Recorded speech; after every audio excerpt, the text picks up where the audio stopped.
沈清哥，你还要闹到什么时候？今天是母妃寿宴，你拿这种不入流的粗鄙玩意儿来糊弄，甚至还想用它来陷害双儿，你的教养都吃到狗肚子里了吗？王爷，别怪清哥姐姐，都是双儿不好。我只是看着这玉佩雕工粗糙，边缘甚至还有血迹，担心戴在太妃身上这不吉利，才想着帮姐姐擦拭一下。没想到清哥姐姐会突然推我。你跟她解释什么？你就是太善良，才会被这个女人一而再再而三的欺负。他沈清哥算个什么东西，也配让你受这种委屈？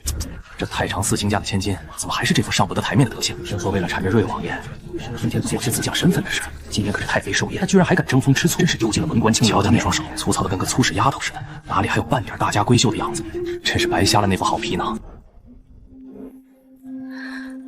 为了这枚辟邪玉佩，我在佛前跪诵了99遍平安经。为了亲手雕刻出完美的纹路，我没日没夜地握着刻刀，好几次刻刀深深扎进莲叶，用清水洗干净。我也只是雅染红原料，生怕脏了给太妃妃的寿礼。我以为只要自己足够诚心，低到尘埃里，就能换来这个男人的一丝垂怜。可结果，换来的只有他毫不犹豫的一脚践踏。沈清哥，本王跟你说话，你聋了吗？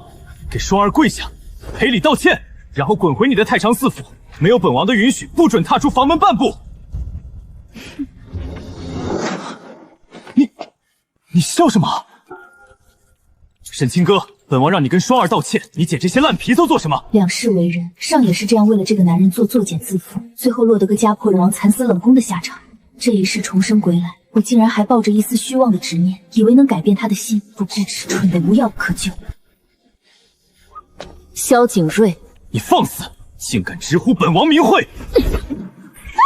这块玉是我花了3个月时间一刀一刀刻出来的。你说它是不入流的粗鄙玩意儿，那便碎了吧。至于道歉，柳如霜，举头三尺有神明，当年的事情究竟是怎么回事，你心里最清楚。今天你用下作手段摔碎这块玉，我不怪你，因为这种眼盲心瞎不知好歹的男人，也只有你这种满腹心机惯会装可怜的胚子才会当成个宝。沈清哥，你找死！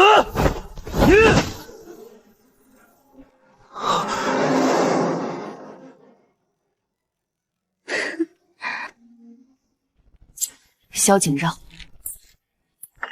从今日起，你我婚约作废，此生此世生死不复相见。姐姐，你别走，是双儿错了，你别和王爷走毒气啊！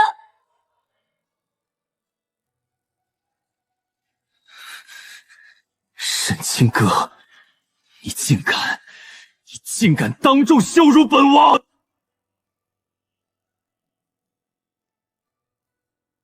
小姐，外头那些人传得太难听了，他们说您在瑞王府疯魔了，连王爷都敢编排，还说您这辈子都嫁不出去了。老爷气得连早朝都没去，正在前厅砸茶碟呢。急什么？传得越难听越好。萧景睿爱惜名声如命，如今满城风雨，他比我更坐立不安。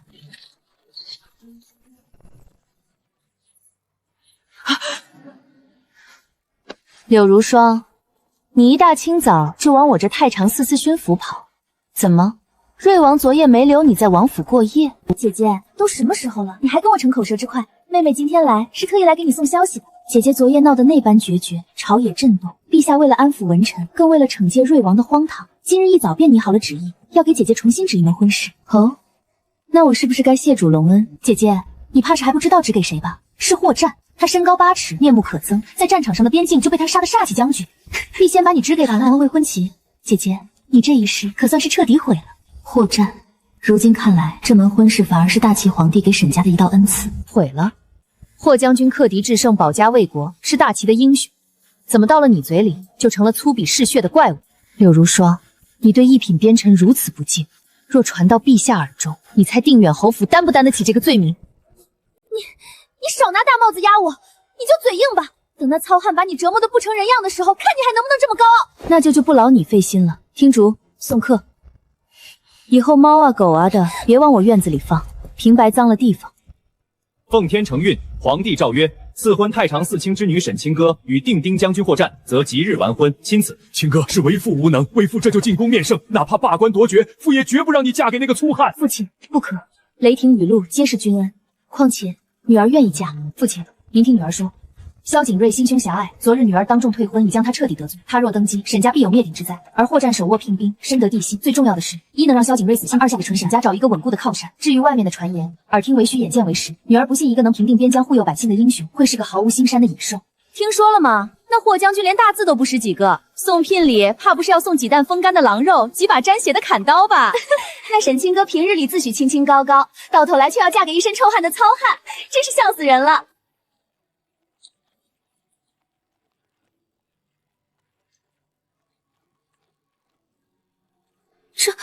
这就是那个粗鄙将军，怎么生得这般威武？哼，长得高大有什么用？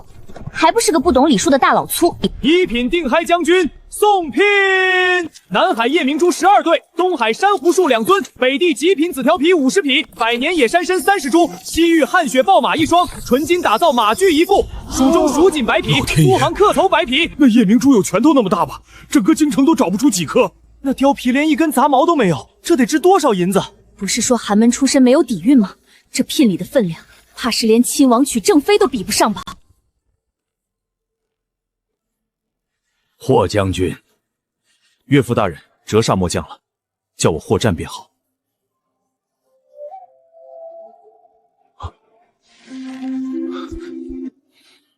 霍某是个粗人，不懂京城的弯弯绕绕，更不会那些酸溜的诗词歌赋。但我霍战在此立誓，只要沈姑娘嫁过来，霍府老小，包括我这条命，皆听夫人差遣。只要有我霍战在一日，便绝不让夫人受半点委屈。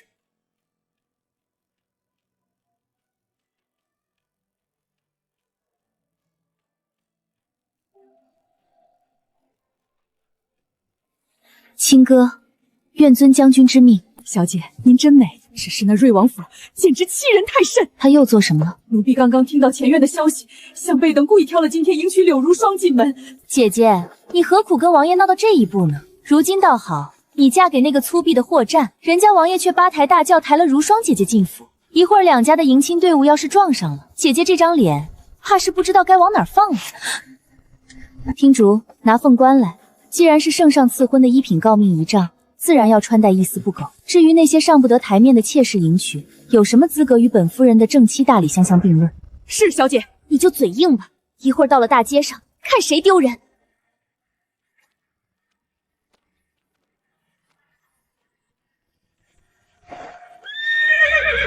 起轿，迎夫人回府。皇家仪仗在此，前方何人？还不速速让道！冲撞了瑞王殿下的福气，你们担待得起吗？霍将军，今日是本王妃大喜之日，本王念你初入京城，不懂规矩，不与你计较。现在带着你的人退到街角避让，否则休怪本王治你一个对皇室大不敬之罪。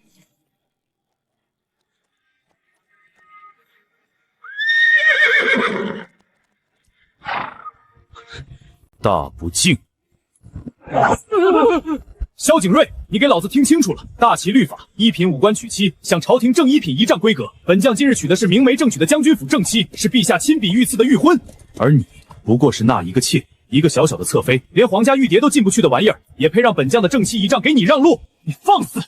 本王是皇子，你敢对本王不敬？皇子又如何？天子犯法与庶民同罪。今日是陛下赐婚的大日子。本将走的是大齐朝堂堂正正的阳关大道，你了一个妾室，公然在街头阻拦一品诰命夫人的花轿，你眼里还有没有陛下？还有没有朝廷法度？让路！王爷，这可怎么办啊？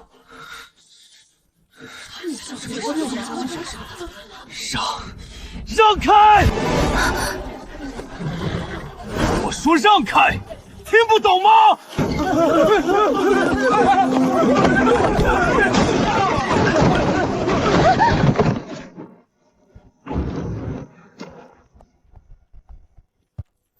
夫人，路通了，咱们回家。这个初次见面的粗鄙将军，却在全天下人面前给足了我该有的尊严与底气。好。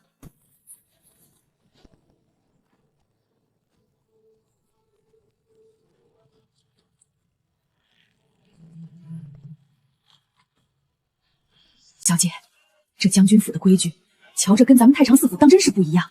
奴婢方才在院子里瞧见，伺候的丫鬟婆子个个步子扎实，连个大声说笑的都没有。而且奴婢听说前厅那些来贺喜的武将都是用坛子的，那声音隔着几层院子都能听见，当真是吓人的很。军中儿郎向来豪爽，不似京中文人那般讲究虚礼，这样倒也干净，没那么多弯弯绕绕的心思。两世为人，什么大风大浪我没见过。我辈子弟即将与我共度一生的陌生人，心里终究还是有一丝将军变。他白日里在朱雀大街上那般狂暴护短，不知道关起门来又会是怎样一副忐忑。姑爷回来了。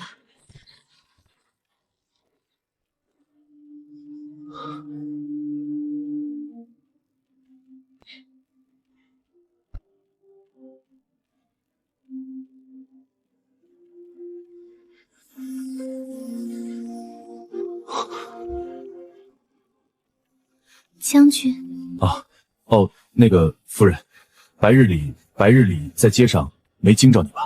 京城那些文人规矩多，我不太懂，要是哪里做差了，你别跟我一般见识。将军今日在朱雀大街上维护了亲哥的尊严，亲哥感激不尽，又怎会怪罪？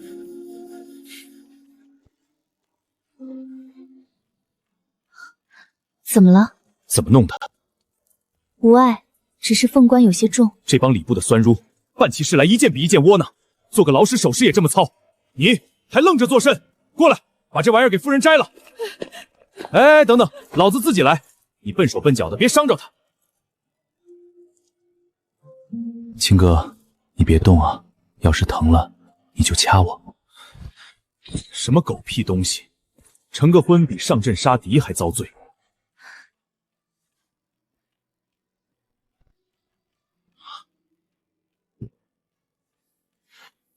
那个听竹是吧？去跟外面的婆子说，弄点热水来，顺便弄点吃食，要热乎的、容易刻化的面条或者点心。夫人做了一整天，铁定饿坏了。是将军，奴婢这就去。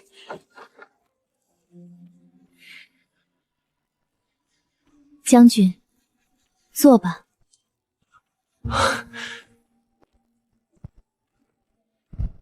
青哥，在这儿没有京城那些文人府邸里的破规矩，以后在府里，你想怎么着就怎么着，累了就歇着，不高兴了就骂人，天塌下来有我霍战在前面顶着，谁要是敢给你气手，老子直接带兵把他全家。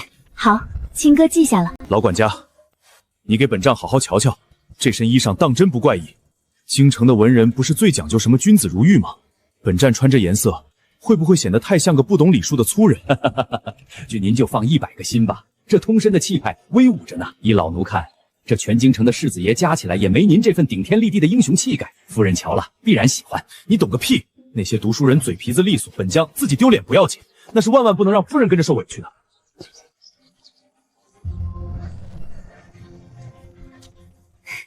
将军今日穿这身，真是一表人才，好看得很。父亲见了定会宽心的。只要夫人不嫌弃，我天天穿给你看。请。小婿霍战，见过岳父大人。好，好，一家人不必多礼，快进屋，外头风大。边疆风沙大，北蛮子冬天没粮，就喜欢越境抢劫。本将带兵驻杀在孤城，只要城墙长枪还在，就绝不放一个敌兵进关。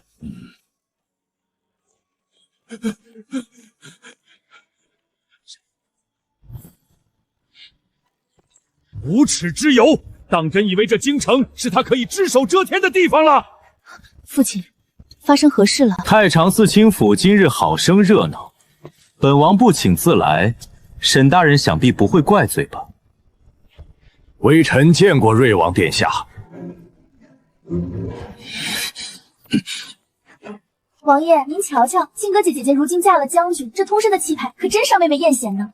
只是妹妹姐姐这大红的衣裳，让我想起了那粗鄙干干一起活的军户妇人。姐姐面将赞出平，可是不以送节种，最讲究事情画饼。如今为了迎合将军的喜好，将节尊严和牙杀的粗鲁不要了，怕是连觉都睡不安稳了。本王早就说过文武殊途，霍将军虽然在边境有些战功，在战场上有些蛮力，但到底是个寒门出身的文样样粗人，那是京城1等1的才女，如今却要天天面对一个满身臭汗的莽夫，这日子过得怕是连句能听懂的贴心话都说不上吧？当真是明珠投案。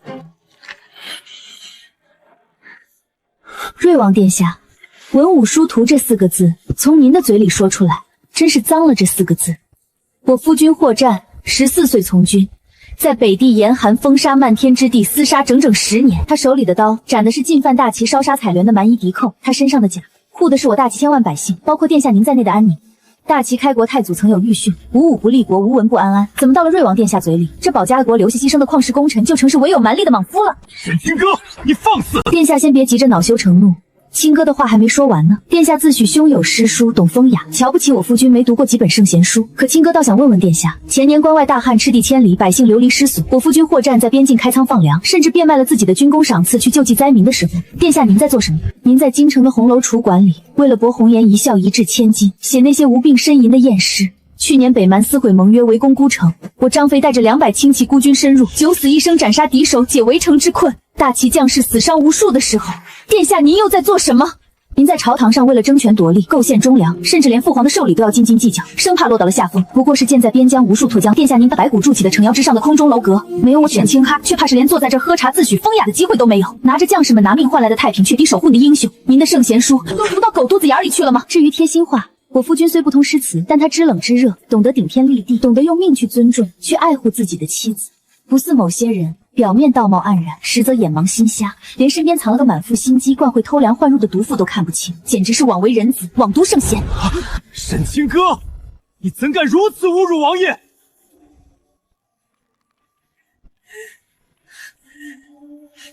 你算个什么东西，竟敢对王爷大不敬！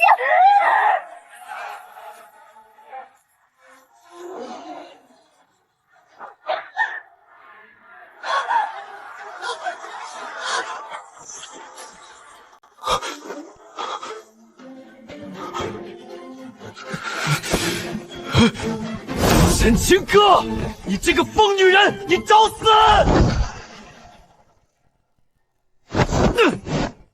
萧景睿，老子给你脸了是不是？当着本将的面想动本将的夫人，你动一个试试？信不信老子今天就让你横着走出这太常寺卿府？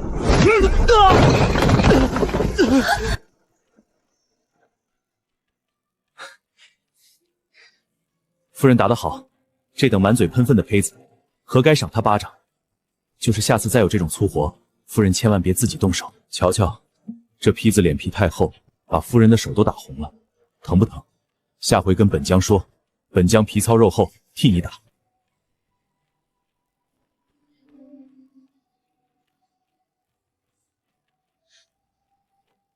王爷，姐姐今日也来了，您瞧，她仗着将军府的事，如今连皇室的尊严都不放在眼里了。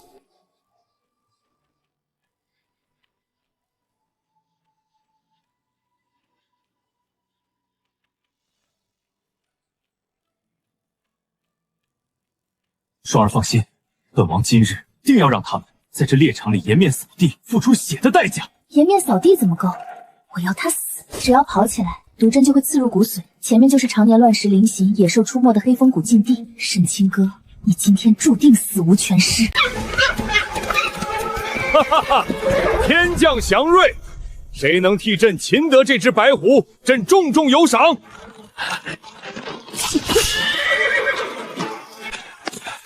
霍将军，北侧密林发现大球虫踪迹，有惊驾之危，皇上命你速速带兵前去接驾支援。将军快去吧，圣上安危要紧，有听竹和这4位亲兵护着，青儿就在这外围，绝不乱走。你们4个留下，护住夫人，本将去就回。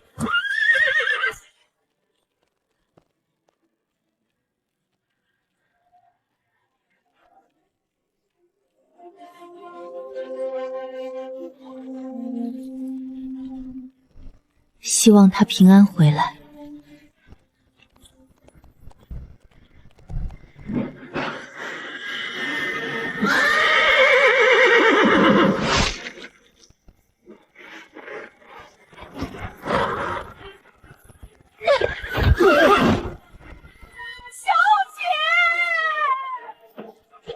夫人小心，快追放信号弹！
秦哥，你怎么样？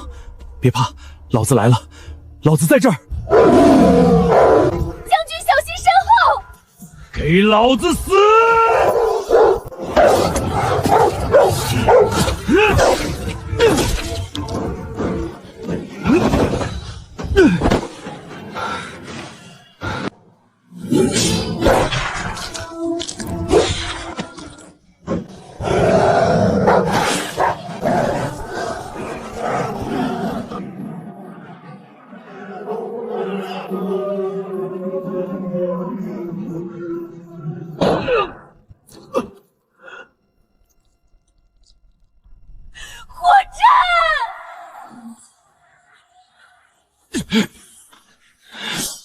畜生，老子宰了你！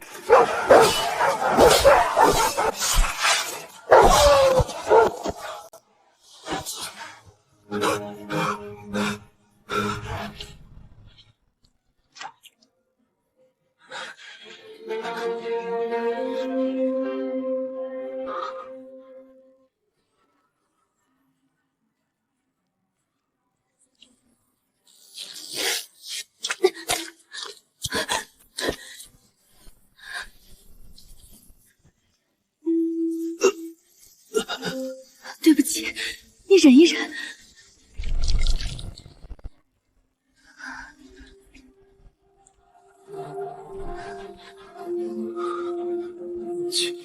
秦哥，你没事吧？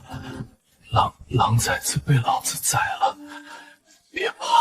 我没事，我一点事都没有。火战，你这个笨蛋，谁让你用背去挡的？你是大齐的一品将军，你的命比我重要的多，你知不知道？胡说八道！老子皮糙肉厚，流点血是算个屁！只要你命没伤着，老子这波不亏。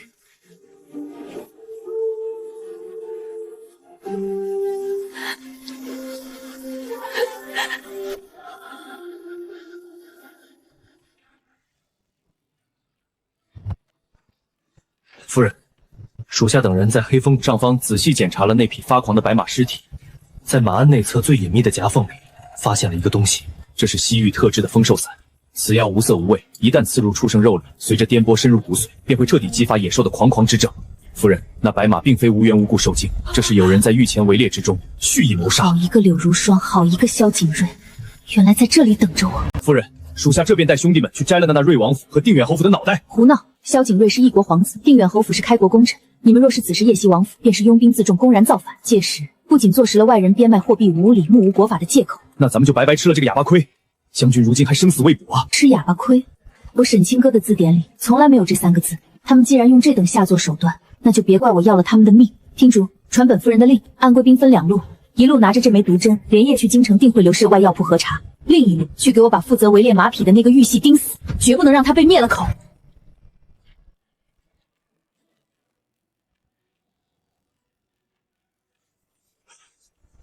霍夫人，您这是出何大案，竟要惊动我大理寺？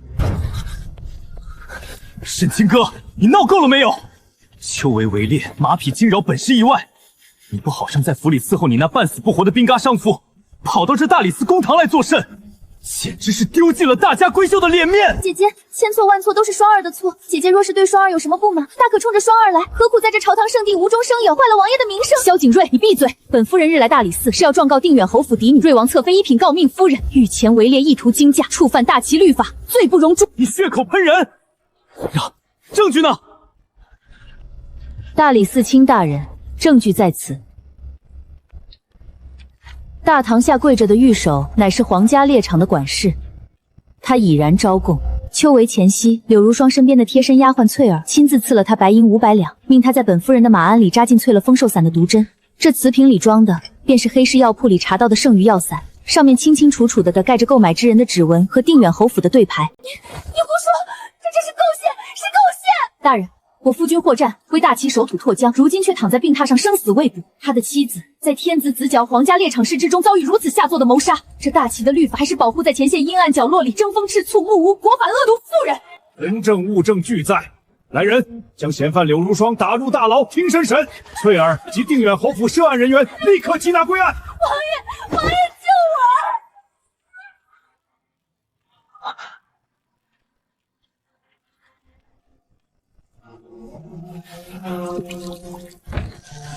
王爷，您少喝点吧，保重身体呀！滚！都给本王滚出去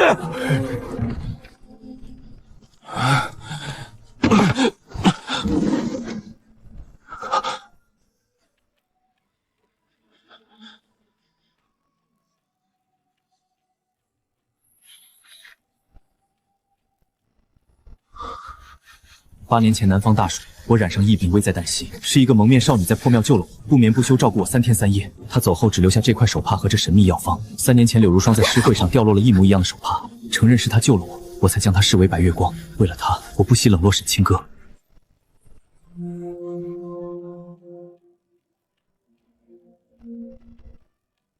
不，这不可能，这怎么可能？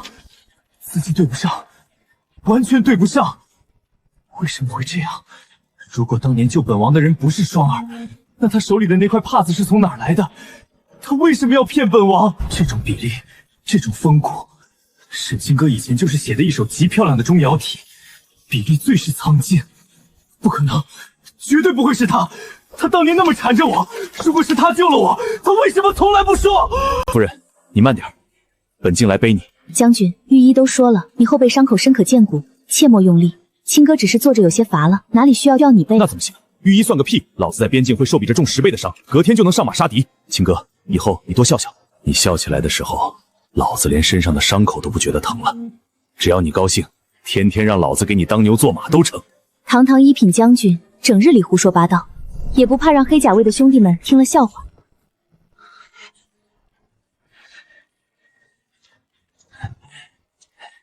沈清歌，萧景睿，你这条丧家之犬，今日又想来找死不成？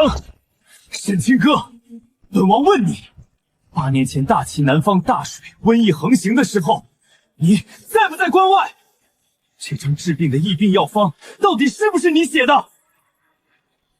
当年我确实在关外救了他，回京后发现是他，本想告知，却被柳如霜设计偷走手帕，对牌冒名顶替。前世的我太骄傲，觉得即便没有救命之恩，他也该爱我，便瞒了一辈子，直到惨死冷宫，多讽刺，多可笑。瑞王殿下，是与不是，如今重要吗？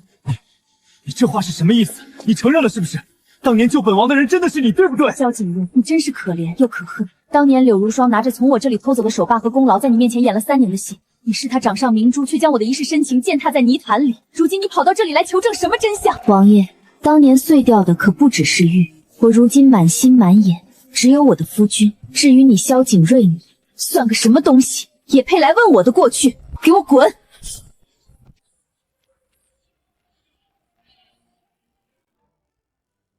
北蛮调兵10万，公然进犯我大齐北疆边境，前方战事吃紧。可朝廷3个月前就该批下来的军饷粮草，至今未到1粒。前线将士已经断粮3日，如今不得不杀马重施，霍家军危在旦夕啊！说什么？兵部和护奔3个月前就公然下拨了军饷调令，为何前方至今未收到1粒粮食？回将军，户部押运官推脱说路上遭遇连月暴雨，山洪冲毁了栈道，粮草全部霉烂在半路上了。山洪霉烂，前世这个时候，霍家军因为粮草接济不下，生生用血肉之躯在城墙上和北蛮对号，死伤过半，元气大伤。如今看来，这根本不是天灾，是人祸。听主，去把暗卫统领叫来。查到了吗？这批粮食到底在哪？回夫人，查到了，那批所谓的霉烂粮食根本没有出关，而是被秘密运往了京郊的定远仓，是柳如霜的父亲定远侯柳沧海一派的贪官污吏，在户部和兵部暗中联手，故意克扣扩押了这批军饷物资。他们不仅想在死牢里保下柳如霜，更想借北蛮之手活生生掐死霍将军，彻底除掉将军这个眼中钉，当通敌卖国的国贼。老子现在就带兵去平了定远仓，剁了柳沧海的狗头！站住！你疯了不成？柳沧海既然敢扣，就早就在定远仓设下了天罗地网，就等着你这个边将带兵去抢。那怎么办？难道就眼睁睁看着老子的兄弟去吃土，去送死吗？霍战，你听清楚了，你是大齐的战神，你的战场在北疆，在关外，去披上你的战甲，去着急的旧部，立刻北上稳定军心。至于后方的军饷和粮草，你不要管。我沈清歌今日在大厅里给你立下军令状，7日之内，我定会带着10万担粮食完好无损的送到北疆前线。你打你的仗，我供你的粮，我们夫妻携手，活生生撕碎这帮国贼的阴谋。好，一切就交托给夫人了。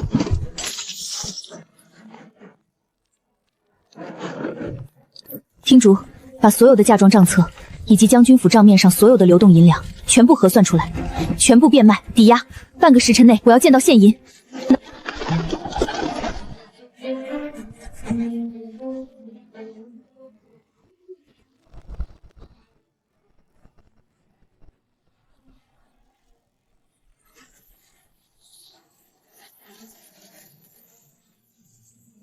夫人，有些不对劲，四周的林子里太安静了。往日里这个时辰，断红峡内的惊鸟总会啼叫，可今日却连半声虫鸣都没有，前方怕是有埋伏。我虽不会未卜先知，但柳沧海内派人绝不会任由我把粮送到前线。车队停下。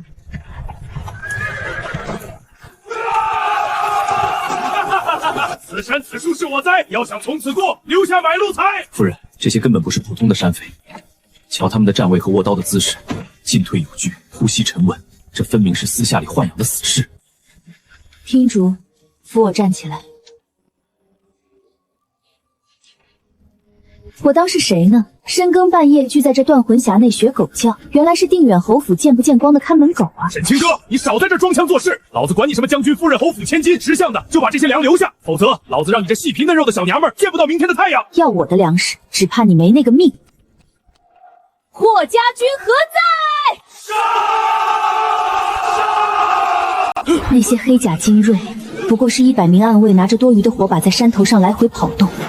不过能拖延一息足够了。兄弟们，别被这臭娘们给骗了，她在虚张声势，跟老子冲过去烧了粮食，杀了沈清哥。反应倒是不慢，可惜太迟了！暗卫听令，斩断前排车马锁链，放控火攻。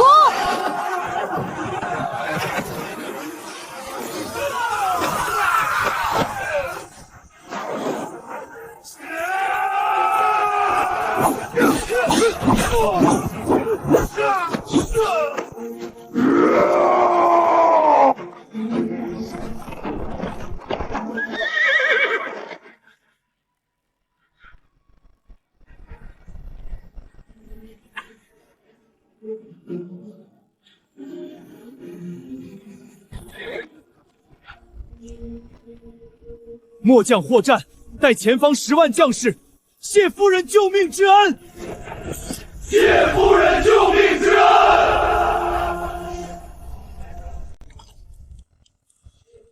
把粥喝了，折腾了一整夜，你身子吃不消。你自己的伤口裂了，为何不让军医包扎？老子皮糙肉厚，这点小伤算个屁！都是萧景睿和柳如寒在京城用毒针害你不够，到了关外还要买通死士烧粮夺命。青哥，你留在营里养伤，老子连夜点齐5000天骑，杀回京城，把定远侯府和瑞王谷满门抄斩。胡闹！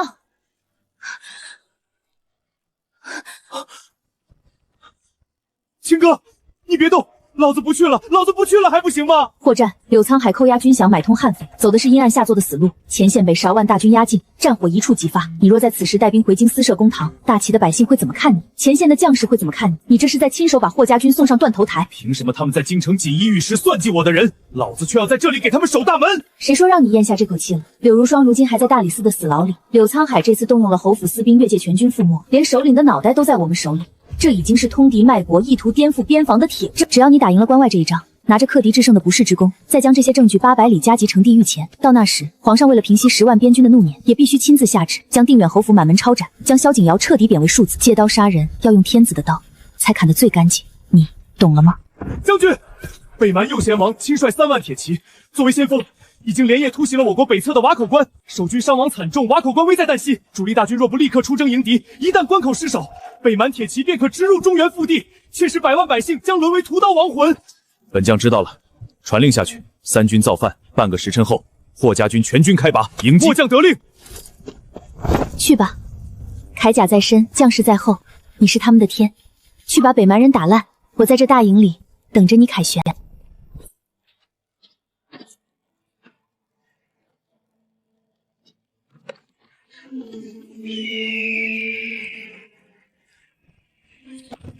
这是霍家军的兵符，见此符者，如本将亲临。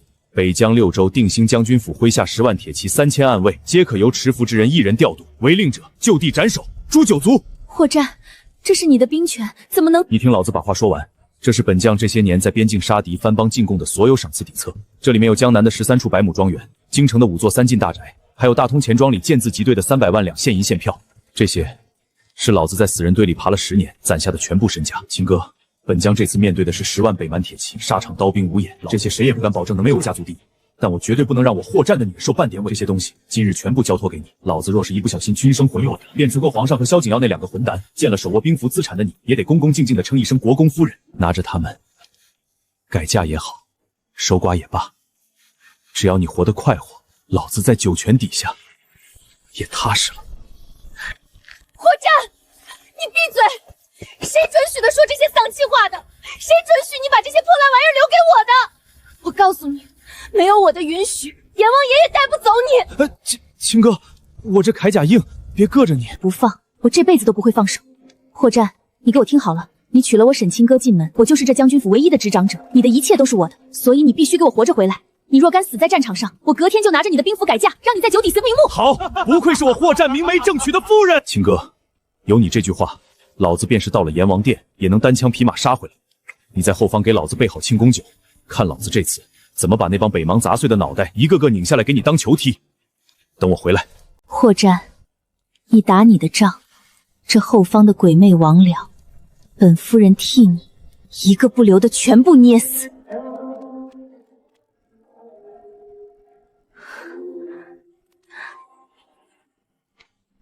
小姐，外头那些人说话真是太黑心了。他们传800里加急，说北蛮第一猛将拓跋余一枪刺穿了将军的胸膛，说将军身中数箭，身陷重围，早已死无全尸了。他们都巴不得将军回不来，连府里几个负责洒扫的粗使婆婆，今早都在私底下嚼舌根，被奴婢当场让人赏了嘴巴子撵出去了。跳梁小丑，何必理会？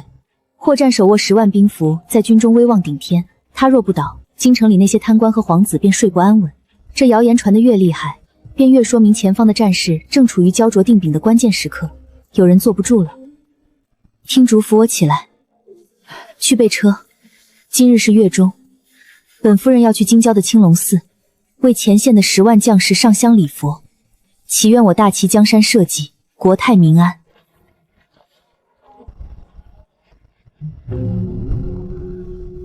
停！前方何人竟敢拦截定丁将军府的銮驾？沈清歌，下来！沈清歌，你少在这跟本王装腔作势！你以为你还能当几天的将军夫人？北疆的战报，本王昨夜在宫里亲眼瞧见了，瓦口关已经被10万北埋铁骑彻底踏碎。你那兵毛夫君身中数箭，如今怕是早就烂在关外的乱石堆里，死无全尸了。清歌，本王如今什么都知道了。当年在关外破庙里不顾生死照顾了本王3天3夜的救命恩人，其实是你，对不对？是柳如霜偷了你的对牌和手帕，在王府里冒名顶替。本王承认，过去是本王眼盲心瞎，让你受了天大的委屈。可如今柳如霜已被本王彻底扫地出门，打入死牢。清歌，你心里是有本王的，否则8年前你为何要拼了命救我？前些日子你当众断簪长街大闹，不过是在跟本王赌气，嫌本王不够宠你，对不对？如今霍战那个大老粗已经死在关外了，没有了霍战的庇护，定听将军府随时会被朝廷收回，你们沈家也会遭到本王一派文官的疯狂报复。本王念在当年8年的救命之恩，也念在你我往日的情分上，今日特意在这里给你指一条生路。只要你现在跪下，冲着本王认个错，承认你之前在寿宴和归宁宴上的所作所为都是一时后可以既往不咎，亲自进宫面圣，求父皇保留你沈家的爵位。等霍战的死讯坐实，居然会八抬大轿，小会本王保证，日后这王府内院皆由你一人执掌，这无上的荣华富贵与皇室庇护，足够保你下半生无忧。沈清歌，能伺候本王是你这辈子修来的最大福分，你还不快快谢恩？可像你这般将不见过无恙卑劣、恪尽古赖，把自私自利当成深情敷舍的皇子，真是让我开眼了。当年在关外救你，是我做过的最恶心、最愚蠢、最枉读圣贤书的错事。你以为你算个什么东西？柳如霜偷走功劳，是因为她是只支配活在阴角落里的贼，而你视她为白月光，为了她践踏我的深情，是因为你根本就是个眼盲心瞎，只配合毒妇共沉沦的蠢货。如今东窗事发，你没了实权，成了朝堂的笑柄，便想拿着当年的救命之恩来我这里找退路。侧妃、执掌内附，萧景睿，我是明媒正娶的将军府女主人，天子亲赐的御婚，你居然有脸让我放着堂堂正正的正妻不做，去你那臭不可不闻的瑞王府做一个妾室？你这个疯女人，你竟敢公开抗旨只拒婚，对本王不敬！对你不敬，萧景睿，你还不配。我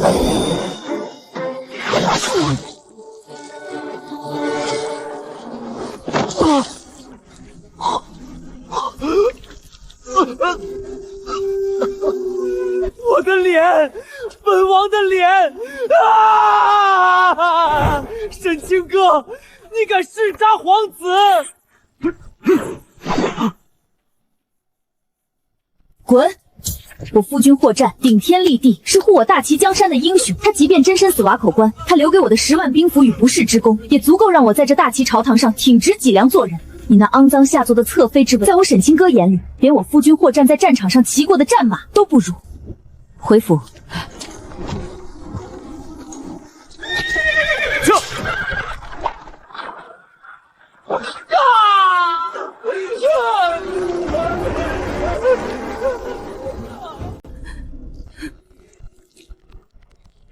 沈清哥，沈清哥，我要杀了你！我一定要杀了你！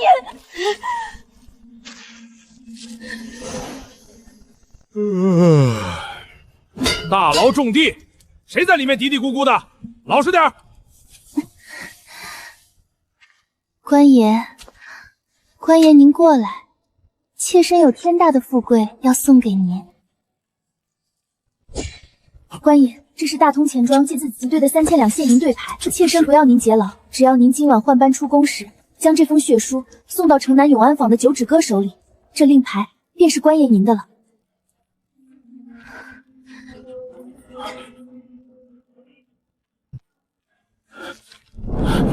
成，算你这娘们识相，老子今晚就给你送过去。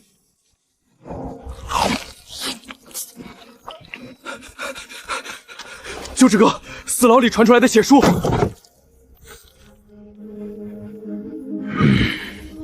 老大，这柳侧妃在信里说什么？哼，柳如霜这娘们说，定西将军府如今只剩下一个断了腿的沈清歌和几个伺候的丫鬟。只要咱们今晚能带人潜入将军府，毁了沈清歌的清白，事成之后，定远侯府在城外的2处秘密司库，里面的10几万两白银便全归我们兄弟了。10几万两，老大，那可是将军府啊！虽然霍战带兵出征了，但万一……你怕个屁！老子早就打听清楚了，霍战那个兵马为了去瓦口关救急，把府里的黑甲卫精锐全给带走了，连去断魂邪粮。沈清歌动的也只是沈家的普通文官。如今那将军府里，除了几个守门的老弱偏残，就剩下一个坐轮椅的残废女人。富贵险中求，今晚月黑风高，兄弟们带上迷烟和家伙。老大英明！夫人，大理寺死牢的胖狱卒在1个时辰前秘密会见了永安坊的9指流氓，如今共有36名手持兵刃的市井亡命之徒朝着我们将军府的后墙摸了过来。夫人，属下这便带兄弟们去把这帮安扎玩意儿似的脑袋全拧下来。小姐，他们居然想用这等下作手段来坏您的清白！柳如霜这个毒妇，当真是该死啊！慢着。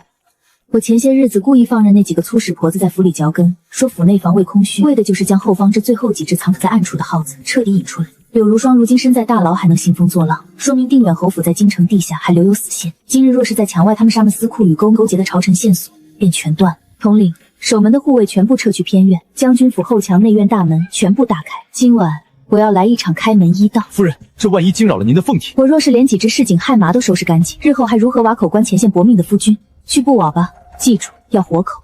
属下得令。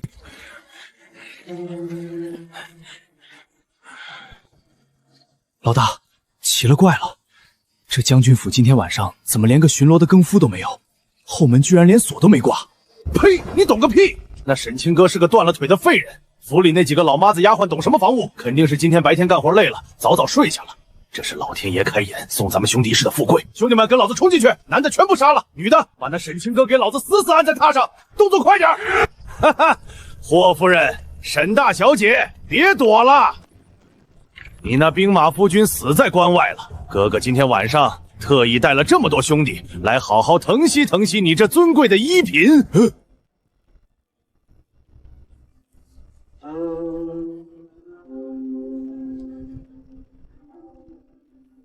九指哥是吧？你们太慢了，本夫人在这里已经等了你们整整半个时辰了。你居然没睡？你知道我们要来？不好，中计了，快撤！撤啊！既然进了我定呆将军府的大门，又岂是你们想来就来、想走就走的？夜闯一品官邸，意图行凶者，杀无赦！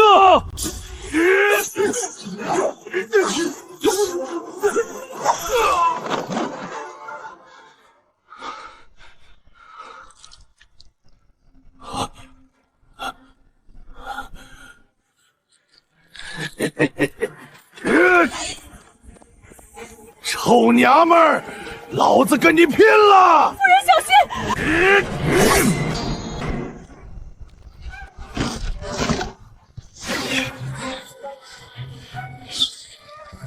柳如霜在死牢里给你的血书在哪儿？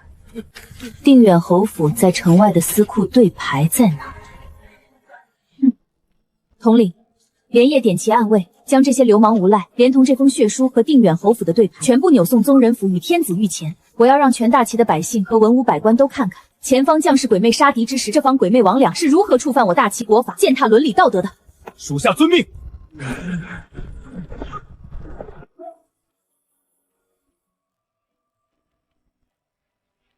带人犯。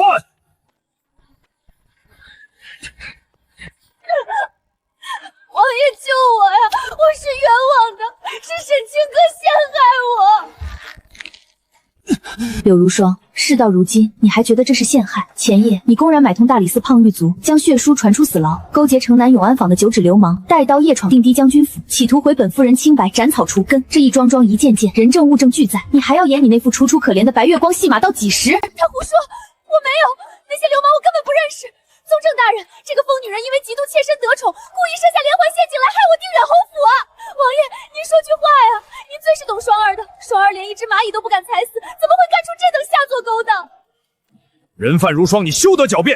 永安坊流氓头子九指以及大理寺狱卒皆已签字画押，那封血书上的字迹经兵部拓印对比，确系你亲笔所写，你还有何话说？大人，民女有罪，民女要招供，民女全招。翠儿，你这个吃里扒外的贱蹄子，你敢胡说八道一个字，定远侯府绝对扒了你的皮！肃静！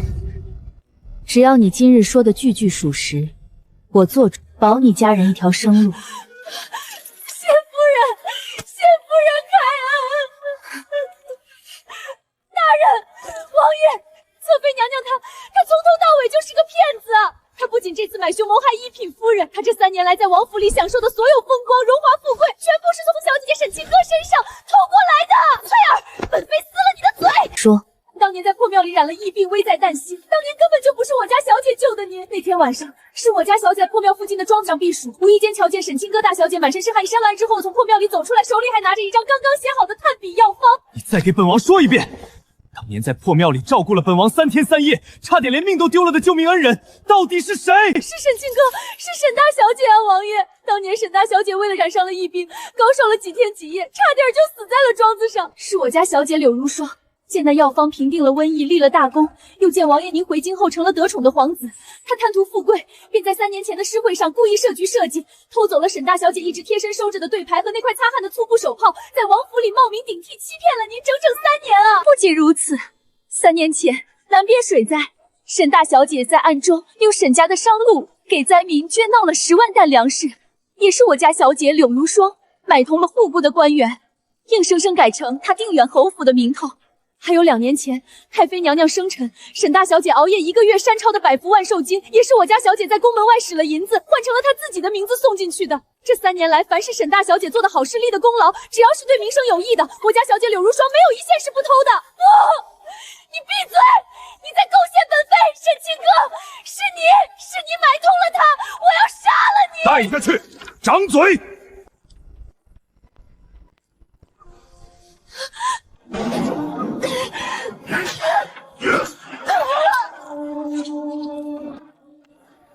宗正大人，人证物证俱在，柳如霜犯下通敌劫粮，意图弑杀一品告贵，公然败坏刚刚从伦理数罪，罪不容。今日恳请两位大人依我大齐律法，对这等祸国殃民之毒妇严正大齐乾坤，以安我前方10万流血牺牲的边防将士之军心。霍夫人放心，本官身为皇室宗正，定会秉公执法。疑犯柳如霜德行败坏，触犯国法，今日起革去其瑞王侧妃之位，其买凶谋府教女夫人通敌劫粮罪大恶极，依大齐律刑，即日执行。服兵约之位，满门抄斩，财产充公。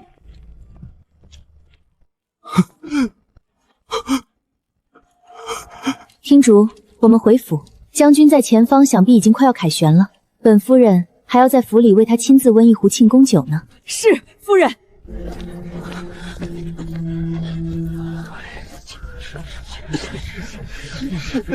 被个满腹心机的贼人骗了整整3年，为了个冒名顶替的毒妇，把真正有不世之功的救命恩人弃若敝履。为了那柳如霜，把霍夫人满手是伤雕刻了3个月的玉佩当众摔碎。如今想来，真是滑天下之大稽。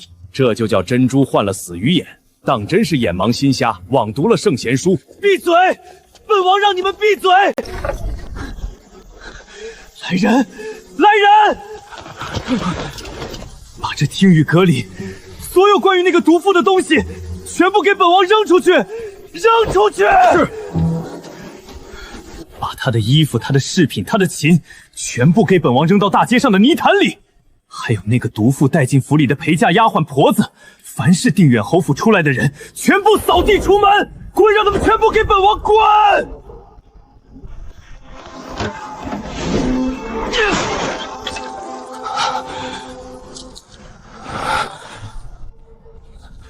当年3年前母妃寿宴那天，本王摔碎的那枚辟邪玉佩在哪儿？沈清歌亲手雕刻的那枚玉佩碎片在哪儿？告诉本王，你们把它扔到哪儿去了？王爷，当年的事情都过去3年了。那碎玉当天晚上就被洒扫的奴才当成垃圾扫进后花园废弃营里去了。给本王找，去把那口废井给本王挖开。找不到那枚玉佩的碎片，本王把你们全部活活乱棍打死！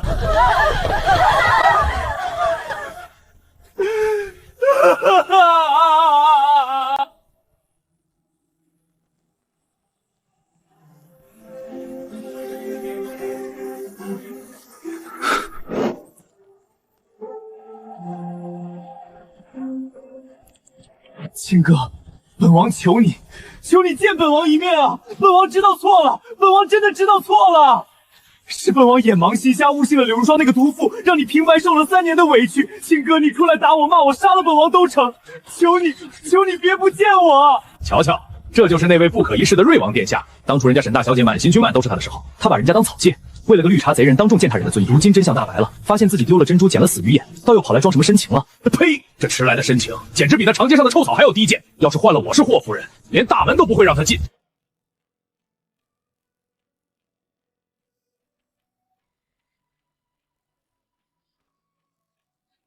夫人，萧景睿那个无耻之媳已经在我们门口跪了整整2个时辰了，手里还捧着当年被他摔碎的那块破玉，哭天喊地的求您见他一面。府门外的老百姓越聚越多，暗卫统领来问要不要把这个脏东西扔进护城河里去。不必脏了我们将军府的手。他在全京城百姓面前演一出痛改前非的深情大戏，无非是觉得只要他放低了姿态，我就会心软，会回头。听主，推我出去。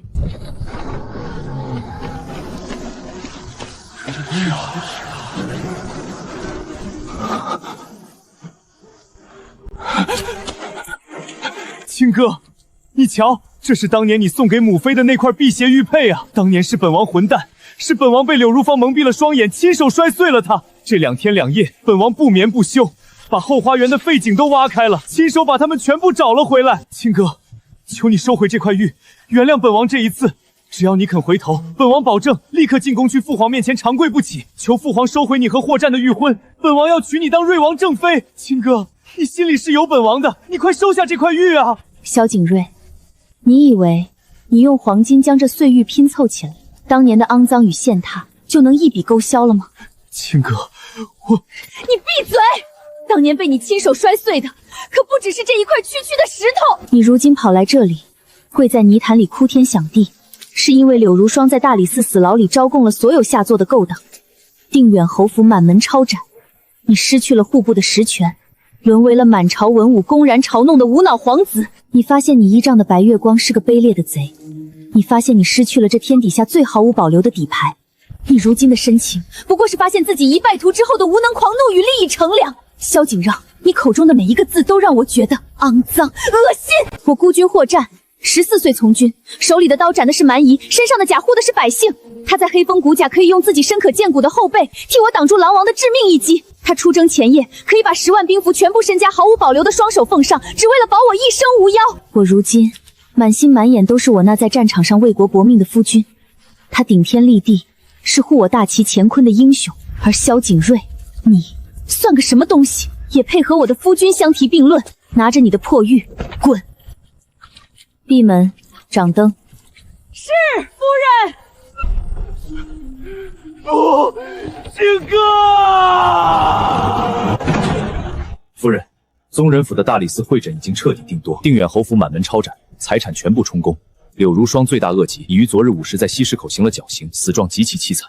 至于瑞王萧景睿，自从前些日在我们将军府大门口吐血昏死过去后，他便彻底废了。陛下收回了他的全部王府签兵，将其幽禁在府内。听闻他如今每日只知道抱着一块用金子拼凑起来的碎玉佩，又哭又笑，整个人已经疯癫了大半。恶有恶报，这都是他们应得的下场，活该！夫人，北疆800里加急战报，瓦口关大捷。我大齐霍家军联合北疆6州驻军设下埋伏，已将晋陕蛮主力捐于洛阴谷下，斩首3万。北蛮单于的大印已被我军截获，大捷啊！大捷，太好了，将军赢了！慢着，既然是大捷，你为何哭成这般模样？将军呢？主帅霍战如今身在何处？在撤退途中遭遇了北蛮残部的疯狂反扑，将军他连人带马被逼得坠入了瓦口关外万丈深的断魂悬崖。如今边关大雪封山，残部搜寻了3天3夜，只找到了将军的一角血衣，至今下落不明，生死未卜啊！夫人，将军为了在乱军之中斩杀北蛮第一猛将拓跋越，单枪匹马孤军深入敌阵腹地，虽然最后手起刀落，一刀凹手，可他自己也身中数箭，战马力竭。不许哭，生要见人，死要见尸。霍战是天子亲赐的战神，他命硬得很。传我令，命令留在边关的3000暗卫，就是把那断魂崖底的每一寸泥土都翻过来，也必须给我把将军找回来。属下得令。哼，那沈清哥怎么还没来？怕不是躲在府里哭得下不来床了吧？哼，到底是个没见过世面的内阁千金，男人死了，他的天也就塌了。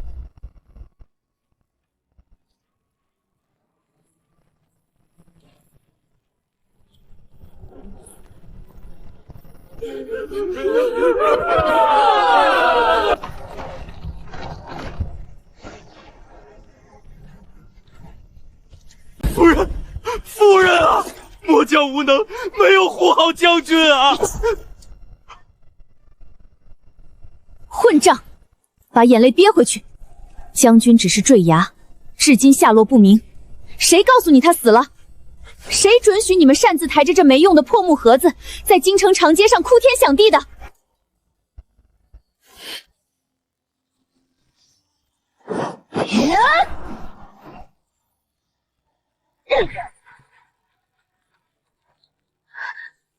霍家军的儿郎们，我夫君霍战14岁从军，10年来在死人堆里爬了无数次，哪一次不是九死一生杀回来的？他是大齐的战神，他的命比那泰山还要硬。他出征前夜曾对我立誓，即便到了阎王殿，他也能单枪匹马杀回来。在他回来之前，我便是这将军府的天。今日大军全歼北蛮，乃是我大齐千秋万代的不世之功。给我昂起头，挺直脊梁，把这单于的大印抬进皇宫。谁此时动摇军心，言败哭泣者，本夫人依霍家军军法就地斩首，绝不姑息。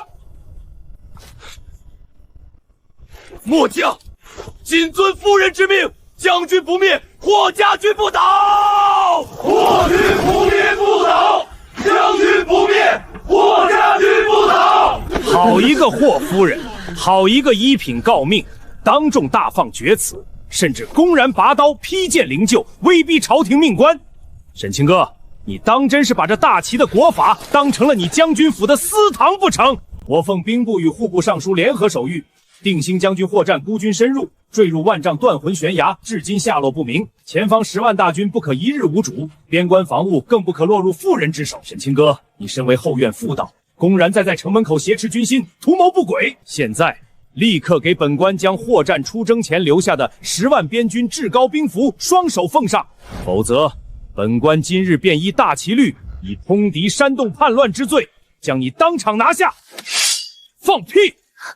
这个朝堂蛀虫，将军九死一生在前方杀敌，你们这帮小人却要在后方夺权！大胆！霍家军当真要公然造反不成？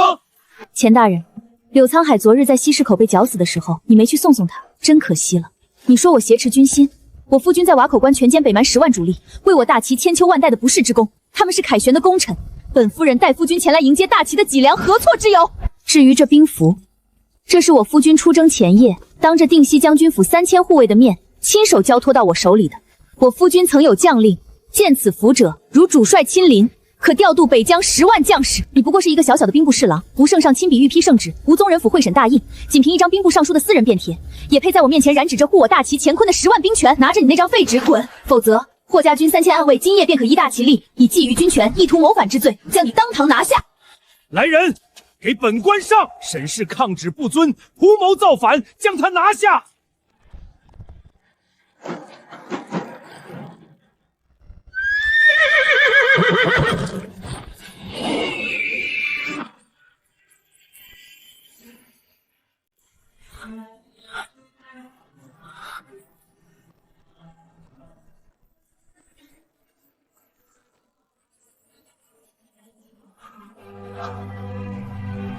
夫人，老子本将来迟了，我这一身的血腥气重，你别嫌弃。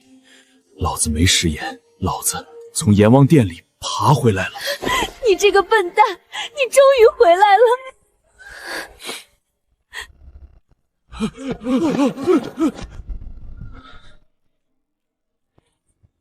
刚才老子在官道上隐约听见你用兵部的手钺威胁本夫人的安全，你还要剥了本夫人的诰命祈福，治他一个图谋造反之罪。霍将军，误会，真是大水冲了龙王庙啊！谁借给你的狗胆？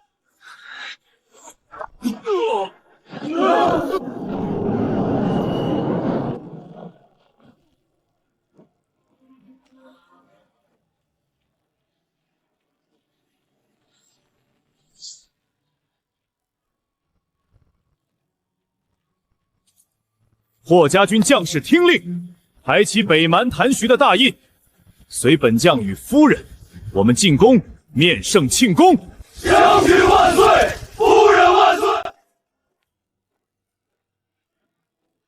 臣霍战，臣妾沈清歌叩见陛下，吾皇万岁万岁万万岁！好，好，两位爱卿快快请起。陛下，微臣有本要奏，霍将军克敌制胜，乃是我大齐的功臣，臣无异议。可沈氏不过是一介后院妇道，虽有一品诰命之身，但大齐开国以来，从未有女子登金銮殿面圣受封的先例，此乃品级私臣，坏了我朝纲常礼法。况且微臣听说前些日子在西城门外，沈氏公然在万军面前拔刀劈砍灵柩，甚至纵容霍将军将兵部侍郎钱切当场踩成重伤，此等暴虐，目无国法之举，若是不加严惩，反加封赏，臣我恳请陛下降旨缩去沈氏诰命之环，以正朝纲。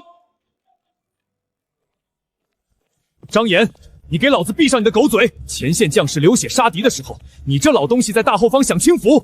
我夫人冒着漫天大火深入断魂峡，为10万边军送去过冬抢粮的时候，你在做什么？你在这京城里喝茶写酸诗，钱谦勾结贼人通敌劫粮，意图活生生饿死我霍家军10万儿将，他该死！本将踩碎他的狗脸都是轻的，你敢动我夫人一根毛，老子今天就扒了你的皮！霍战，你放肆，竟敢在御前威胁言官，目无君上！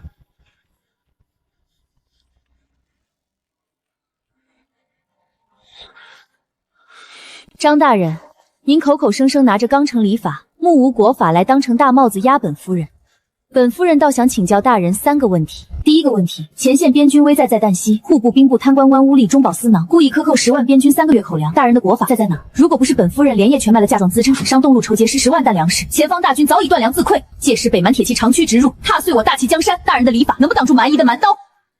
第二个问题，断魂峡内，定远侯府柳沧海私调死士，意图烧光粮食，劫杀一品诰命，本夫人用一场大火将这帮通敌卖国的国贼烧得全军覆没，将刺客首领扭送宗人府，让真相大白于天下。这叫用霹雳手段守我大齐律法，怎么到了张大人嘴里，反而成了目无国法？难道在大人眼里，只有本夫人乖乖躺在那儿，任由通敌的贼子宰割，才算符合你的妇道礼法吗？至于第3个问题，西城门外军心动摇，前妾拿着一张兵部的私人便签，意图在主帅下落不明之时，强行剥夺霍家军的10万兵权。他觊觎军权，意图煽动边军哗乱，其心可诛。我夫君霍战百战归来，一脚此乃将其踩废。本夫人拔刀劈烂那没用的空灵教，是要告诉10万霍家军，主帅未灭，将门不倒。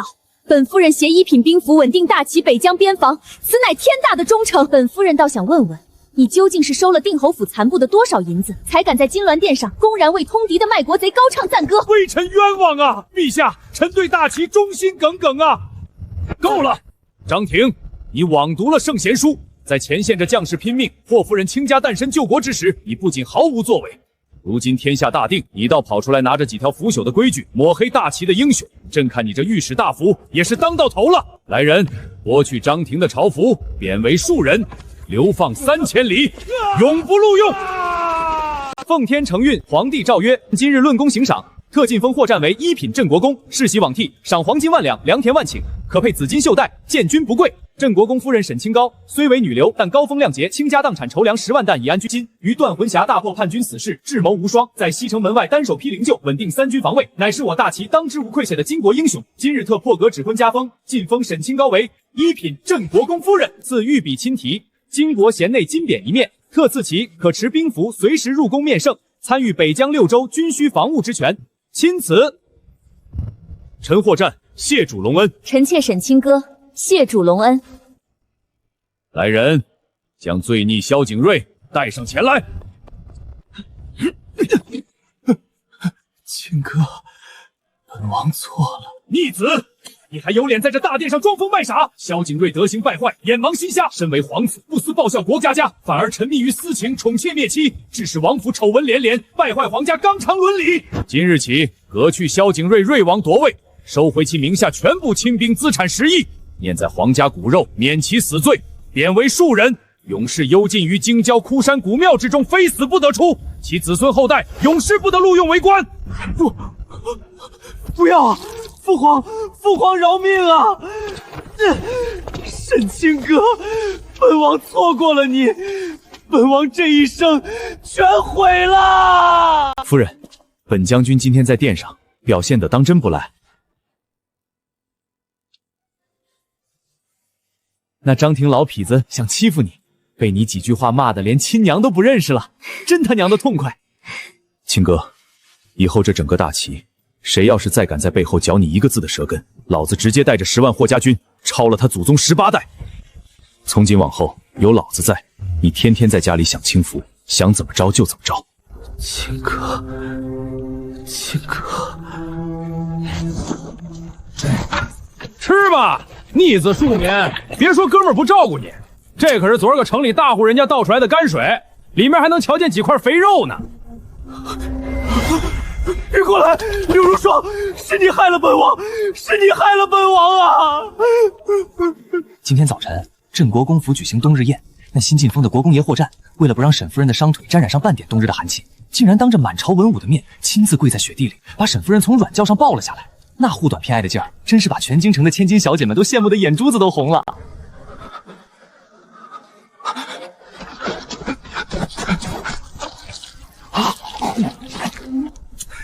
瞧瞧，这就是当年不可一世的瑞王爷，为了一个偷梁换柱、满腹心机的恶毒妇人柳如霜，把沈大小姐当成草芥。嘿，那柳如霜到了地府，怕是连个收尸的人都没有，财产全部充公，真是因果反噬，斩草除根啊！夫人，夫人，水开了，水开了。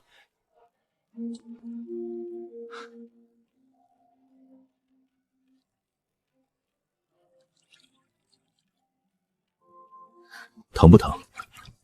夫人要是觉得烫了，你就狠狠掐老子的肩膀。不烫，将军的力道极好，有将军在，清哥这下半辈子当真是再无半点风霜了。哈哈哈哈哈，那是自然，老子早就立过誓，这辈子这西将军府、这镇国公府的老小，包括我霍战这条命在内，皆听夫人差遣。